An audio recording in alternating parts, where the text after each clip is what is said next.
Hey guys! Alors aujourd'hui, je reviens avec une vidéo spéciale coup de gueule. J'aimerais parler de notre rapport aux réseaux sociaux. Alors, le besoin d'être vu, la perte d'authenticité, les dérives, le dégoût et le recentrage sur le vrai sens des réseaux sociaux. Alors, j'avais envie de faire cette vidéo parce que j'en ai marre de lire et voir à longueur de journée comment percer sur les réseaux sociaux, à quelle heure il faut poster, comment il faut poster, devant quelle audience. En fait, on arrive à un stade où rien n'est naturel. Tout est calculé, comment faire du contenu, comment percer. Tu dois mendier pour avoir du soutien, tu dois travailler comme un salarié pour avoir de la visibilité. Les gens percent au bad buzz, les gens sont méchants pour rien.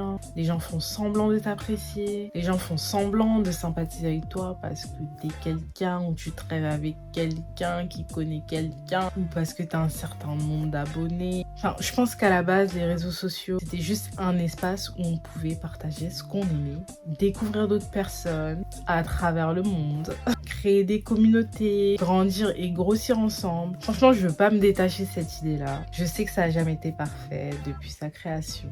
Mais à la base, il y avait quand même cette fluidité, cette authenticité qui nous permettait d'être nous-mêmes, quand et comme on le voulait, et sans toutes ces nouvelles règles en fait. Et je sais pas si c'est dû au fait que, voilà, on vieillit, on prend de l'âge, donc on s'y retrouve de moins en moins. Mais voilà, je pense qu'il faut quand même se demander, les gens sont prêts à aller jusqu'où? On est prêt à aller jusqu'où pour pouvoir être vu et soutenu? Les gens sont prêts à tout. Provoquer, choquer, copier, voler les idées. Voilà, c'est devenu une compétition de qui sera le plus remarqué et pas le plus sincère. Genre vraiment, à force de vouloir percer, on a perdu la valeur du vrai contenu concret pour être validé. Et ça se ressent. Et je pense que c'est cette énergie-là qui, à force, nous écœure. Genre, on n'y trouve plus ce qu'on y cherchait au départ. Les réseaux ne donnent plus envie. Genre... Enfin, personnellement, je suis active, je reste active, j'essaye d'être un peu partout, parce que j'aime bien créer, j'aime bien partager. J'ai besoin de mettre mes idées en images, mais voilà. Ça peut être étonnant, mais je me sens pas à ma place. Mon réseau favori, normalement, vous le savez, ça reste Tumblr. Tumblr, c'est un réseau vraiment discret et sous-coté. Et j'en suis ravie parce que voilà, là-bas tu n'as rien à prouver, tu n'as rien à gagner, il n'y a pas de statut d'influenceur. Enfin, bien sûr il y a des blogs qui sont un peu plus populaires que d'autres, mais en gros c'est pas un critère. Les gens sont juste là pour publier leurs photos ou écrire. Je crois que c'est le seul réseau social qui a toujours gardé son essence, vraiment simple et grounded, genre. C'est pour ça que c'est mon réseau favori et que je suis toujours active depuis 2010, je crois, 2009. Mais voilà, avant les réseaux c'était fun, c'était spontané. Maintenant tout est un peu plus calculé et vraiment fait pour l'algorithme. Même YouTube, voilà. On scrolle, on compare, on se lasse et inconsciemment on finit par détester un espace qu'on aimait juste parce qu'il ne ressemble plus. Mais moi, je pense vraiment qu'on s'est juste trompé sur ce que c'était censé être. Il faut vraiment revenir à l'essentiel. On met de côté beaucoup de valeurs importantes juste pour avoir une place sur Internet. Il y a un petit côté desperate, on ne devrait pas s'habituer à ça, même si c'est bien installé. Enfin, voilà. C'est quelque chose qui est instauré maintenant, même l'algorithme nous aide à continuer dans cette lancée. Les applications nous encouragent à continuer dans cette lancée, mais je suis toujours aussi étonnée parce que pour moi les gens ne devraient pas avoir à dire quoi que ce soit ou aller jusque là parce que voilà, tu partages ce que t'aimes et ce que tu es et normalement ça suffit. Si ton contenu il est quali, que tu fais de ton mieux, que tu as du talent, si tu partages quelque chose d'important, de concret, bah tu mérites d'être mis en avant, point. T'es pas censé le demander, t'es pas censé essayer de devenir quelqu'un que tu n'es pas. À force de vouloir exister aux yeux des autres, on finit vite par oublier ce qu'on est vraiment. Enfin, limite, je sais pas, je trouve que ça crée même une insensibilité, une indifférence. Il y a un sujet qui revient beaucoup, c'est le voyeurisme. Le fait que les gens regardent ton contenu mais n'interagissent pas, ne réagissent pas. Je trouve ça inquiétant. Parce qu'il y a des cas où, voilà, j'ai déjà pu voir des gens qui faisaient des stories vraiment où ils se livraient, où ils parlaient de sujets sensibles, intimes, et ils mettaient en dessous s'il vous plaît, répondez. Enfin, pour écrire s'il vous plaît, répondez, c'est que il y a une indifférence et une insensibilité parce qu'on est habitué à consommer vite, à survoler. Et puis bon, si tu as mon soutien ou mon attention, faut que ce soit quelque chose qui me stimule. Faut que tu sois la bonne personne aussi, je suppose. Il faut partager, pas s'exposer. Je pense sincèrement que les réseaux sociaux, c'est pas un endroit où on est censé être aussi intime et vulnérable. C'est pas un endroit où on est censé y chercher notre valeur. C'est vraiment censé être un lieu de partage, d'inspiration et de communauté.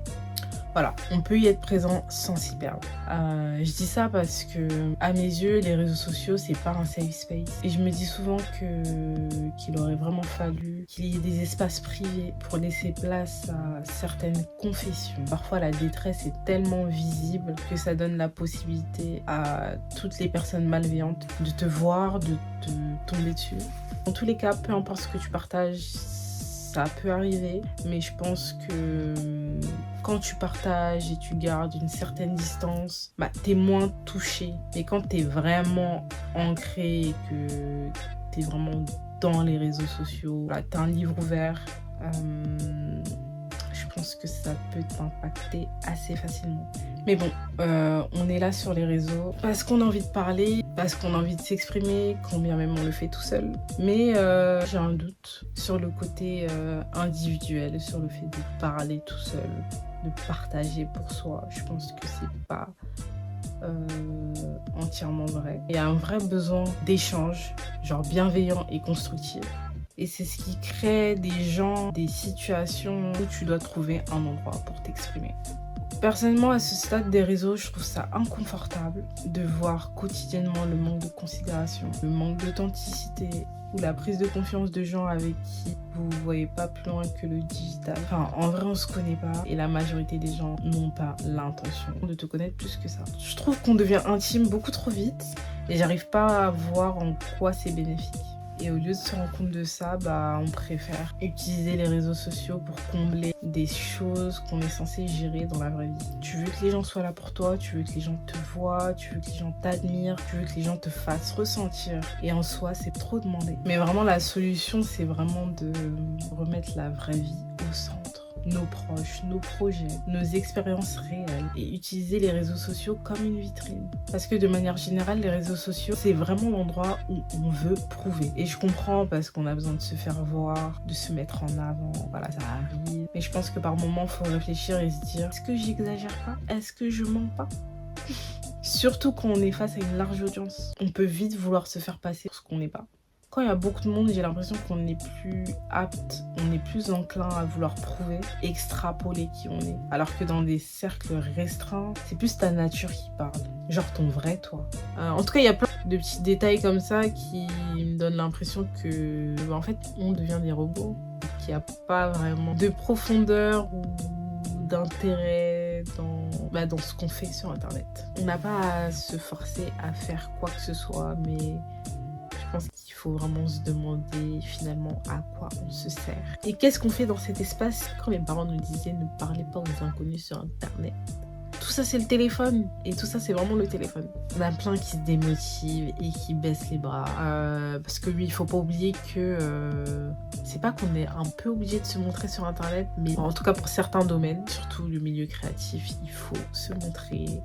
Des applications comme Instagram qui nous servent de portfolio digital. Voilà, donc c'est vraiment pour ces personnes-là que je fais cette vidéo parce que c'est démotivant.